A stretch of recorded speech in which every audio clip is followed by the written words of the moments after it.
Na-miss nyo na ako magluto, no? Sige, magluluto tayo ngayong araw. So, naglagay lang ako ng mantika dito sa ating electric wok. Tapos magigisa lang ako ng bawang at sibuyas na chinap-chop ko na kanina. Igigisa at saka lulutuin ko lang ng konti itong mga aromatics natin. Pagkatapos ilalagay ko na itong mga meatballs. Ito nga pala mga meatballs na to, pre-cook na at saka frozen na nung mabili ko sa store. Isusunod ko na rin pala itong mga rigatoni pasta na to. Kung wala kayong rigatoni, kahit na anong available na pasta dyan, kahit na spaghetti pa yan, pwede yan. Saka ako ngayon lalagyan ng tubig kasi nga palalambutin pa natin itong mga rigatoni pasta na to. Lagyan nyo na rin ng mga available na pampalasa nyo dyan sa bahay para kumapit dito sa pasta. Dati pagka nagluluto ako, inuuna ko na pakuluan muna yung mga pasta, spaghetti man yan o kung ano bago ko isote or lagyan ng sauce. Pero ngayon sinasabi ko na sa pagluluto yung mga pasta kahit hindi pa luto para ma-absorb niya yung lasa ng mga sabaw. Sigurado na pag naluto yung mga pasta nyo, mas malasa siya dahil na-absorb niya na yung lasa ng mga pinanggisa nyo o pampalambot nyo ng pasta na yan.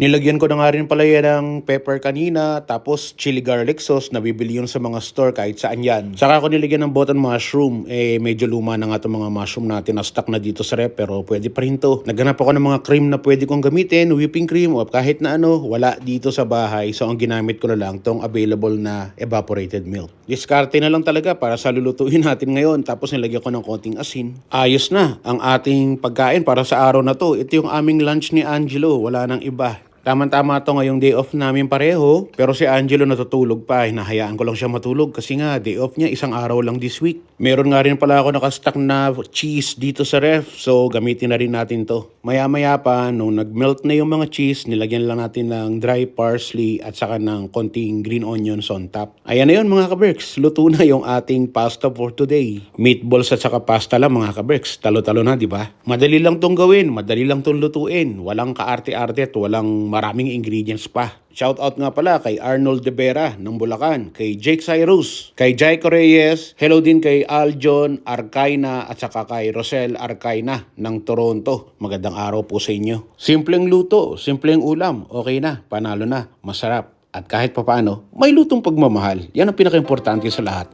Magandang araw po, Chris Cusinero, ang inyong kapamilya, kapuso, katropa, kabarkada at kaberks. Tara, kain na tayo. Ano man ang hamon ng buhay, palagi ka lang sumabay. Piliin mo laging sumaya, kay Chris Cusinero panalo ka. Di lang pagluto at sa kusina, sa adventure ay kasama. Sa lugar na kakaiba, halika na kay Chris Cusinero na. Halika na't sumama ka at manood. Mga matay mamamangha, di lang tiyan ang mabubusog. May mga lugar pa lang ganito ang nangyayari. Kapag nakita mo, mapapawaw, mapapagrabe.